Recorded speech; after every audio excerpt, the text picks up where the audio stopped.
Ça y est, Windows 10 n'est plus. Microsoft a en effet mis fin au support de son OS mi-octobre pour forcer les utilisateurs à passer sur Windows 11. Mais attention, rassurez-vous, il y a quelques subtilités importantes à connaître pour les utilisateurs européens. On vous explique tout ça avec notre expert PC.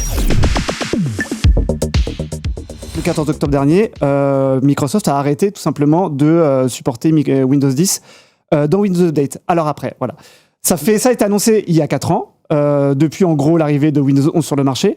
On le sait depuis longtemps, mais en gros, ça reste compliqué comme transition vu que les deux OS se ressemblent beaucoup, mais il y a un petit problème au niveau matériel, c'est que pour beaucoup, les gens devront changer de PC pour passer à Windows 11.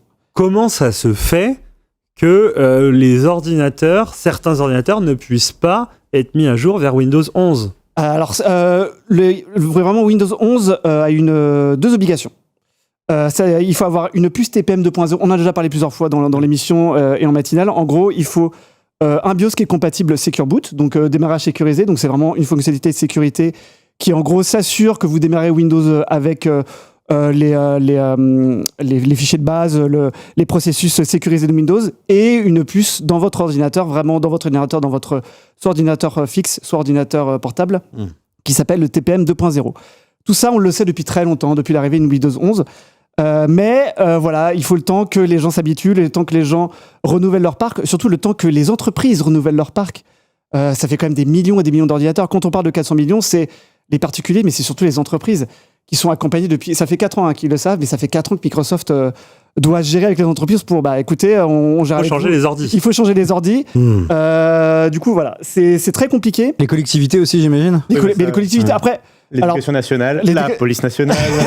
Alors pour le coup, j'avais fait un article là-dessus il y a 6 mois sur le fait qu'il y a encore beaucoup d'infrastructures qui sont encore sur Windows XP, sur Windows 2000, certaines qui sont encore sur Windows 3.1, Windows sur DOS, quoi.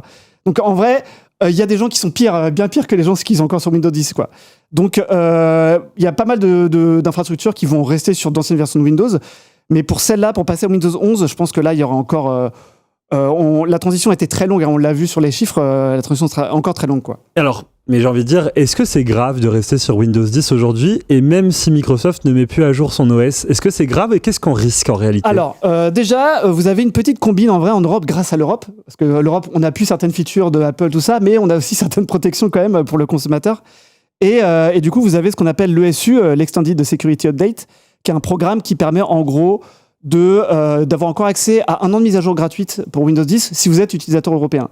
Là, il suffit juste de s'inscrire. Là, si vous lancez Windows Update sur Windows 10, vous vous inscrivez gratuitement et vous avez 1 an de mise à jour gratuite à Windows 10. Après, vous devez encore payer 30 € par an. Donc en vrai, vous avez, on va dire, encore une soupape derrière pour avoir des mises à jour gratuites. Mais ça va pas continuer pendant 107 ans, quoi. Du coup, il y a un moment donné, vos programmes ne seront plus supportés officiellement par leurs développeurs. Windows ne sera plus officiellement supporté par Windows 10 ne sera plus officiellement supporté par Microsoft. Donc vous serez un peu, on va dire, sensible aux attaques. Sauf que il y a beaucoup d'alinéas en fait à chaque fois parce que c'est vraiment le Delbord comme on dit. Ouais. C'est que Windows Defender, l'antivirus de Windows 10 sera encore mis à jour malgré la fin de Windows 10. Donc vous serez encore protégé, mais vraiment le strict minimum. Et à un moment donné, là, ça sera plus possible, quoi. Donc toi, ton conseil, c'est de passer à Windows 11. En vrai, il y a quelques années, Windows 11, moi, j'étais pas forcément pour. C'était vraiment une mise à jour qui était, pour moi, esthétique seulement, avec un menu démarrer qui, du coup, le fameux menu démarrer qui n'était pas vraiment comme celui qu'on voulait. Ouais. Pour moi, c'est un système qui s'est vraiment amélioré, aussi bien en termes de performance que d'usabilité par l'utilisateur, quoi. Du coup, il y a 2 versions de Windows 11. Il y a le Windows 11 pas IA, c'est-à-dire le Windows 11 que vous avez si vous n'avez pas de PC Copilot+, on va en parler. Mais le Windows 11 que vous avez sur votre PC fixe pour jouer, ou sur votre ancien PC peut-être, et le Windows 11 Copilot. Et là, Copilot, c'est l'IA de Microsoft qui a été déployé officiellement l'année dernière. Et du coup, on a vraiment des mises à jour en 2 temps, quoi. Et ce Windows 11 IA, moi, il ne nous a pas convaincus du tout. Moi, les premiers PC qu'on a testés l'année dernière, pour nous, c'était vraiment la génération d'images, du paint, enlever des éléments dans l'image et tout. Mais là, récemment, Copilot a annoncé des choses qui font que Copilot devient vraiment utile dans Windows. Je suis pas en train de dire passer tout ça Copilot, mais il commence à me convaincre. En tout cas, Copilot peut, vous lui dites, renomme-moi tous ces fichiers, mets-les dans ce disque dur, ensuite crypte-moi ce disque dur, tout ça. Copilot fait tout derrière en tâche de fond. Vous pouvez faire votre travail pendant ce temps, quoi.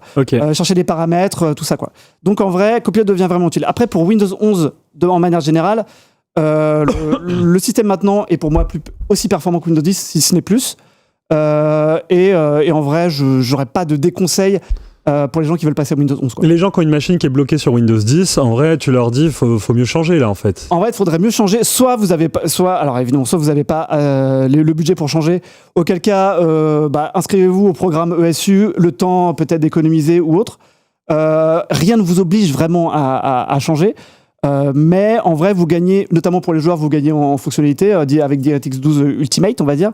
Il y a quelques petites features utiles et tout, mais en vrai, les systèmes se ressemblent pas mal. Donc, si vous voyez pas vraiment l'intérêt de Windows 11 dans l'immédiat, ne changez pas tout de suite. Vous pouvez encore attendre 1 an, 2 ans. Mais faut y penser. En vrai, pensez-y. Là, c'est... En vrai, la date, elle est un peu crépusculaire du 14 octobre, mais elle n'est pas tant que ça, vu qu'il y a tous ces programmes pour pouvoir ensuite prolonger les mises à jour. T'es fou que Microsoft te mette vraiment le couteau sous la gorge en mode c'est maintenant ou jamais, et si c'est pas maintenant, t'es dans la merde, quoi. Ce qui est le cas aux États-Unis, du coup. Ouais. Ah, c'est le cas aux États-Unis.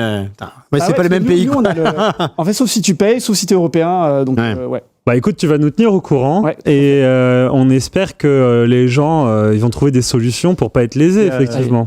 Moi, depuis quelques mois, je me permets, mais depuis quelques mois, j'ai installé Linux. Alors, c'est plutôt pour les utilisateurs vraiment avancés qui s'y connaissent. Ceux qui aiment bien bidouiller. Moi, je conseillerais pas ça au grand public. Genre, si on s'y connaît pas, je préférerais pas le recommander parce que c'est un peu touchy de l'installer. Mais ça a vraiment fait des progrès. Et si vous êtes un utilisateur un peu avancé qui a pas peur non plus d'essayer, ça vaut le coup de retenter l'expérience ou de tenter l'expérience et de voir si ça marche ou pas pour vous, si vous êtes plutôt satisfait ou non, quoi. Notamment si vous êtes un peu allergique à l'IA, par exemple. Oui. Et je sais qu'aux États-Unis, il y a des programmes parce que toutes les machines qui ne sont pas supportées par Windows 11, du coup, est-ce qu'elles sont obsolètes ? Pas forcément si on installe Linux dessus. Ouais. Du coup, j'ai vu une vidéo de Gamers Nexus, j'en ai parlé en matinale, mais qui allait dans. Il y a des programmes on réhabilite toutes ces machines-là, on installe Linux dessus, tous les gens dans les collectivités récupèrent les PC portables et les PC fixes, regardent s'ils marchent encore, et après on regarde si Linux passe dessus, et après c'est des machines qui peuvent être utilisables et sécurisées surtout pour le grand public, et même si Linux évidemment il y a un petit période d'apprentissage, mais en gros c'est des machines qui ne vont pas à la benne, quoi, forcément. Ok.